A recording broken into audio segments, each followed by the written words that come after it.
السلام علیکم ورحمۃ اللہ وبرکاتہ۔ حضور صلی اللہ تعالیٰ علیہ وسلم کا غسل مبارک۔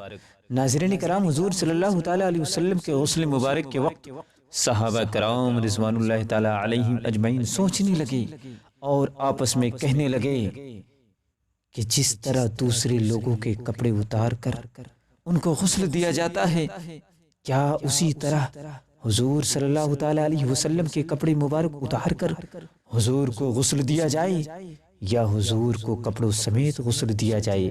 اس بات پر گفتگو کر رہے تھے کہ اچانک سب پر نیند طاری ہو گئی اور سب کے سر ان کے سینوں پر ڈھلک آئے۔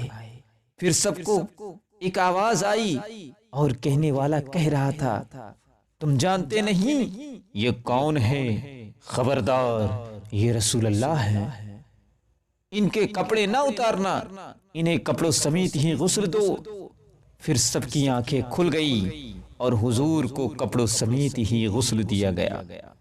ناظرین کرام، ہمارے حضور صلی اللہ تعالیٰ علیہ وسلم کی شان سب سے ممتاز اور برگزیدہ ہے، اور کوئی شخص ایسا نہیں جو ان کی مثل ہو۔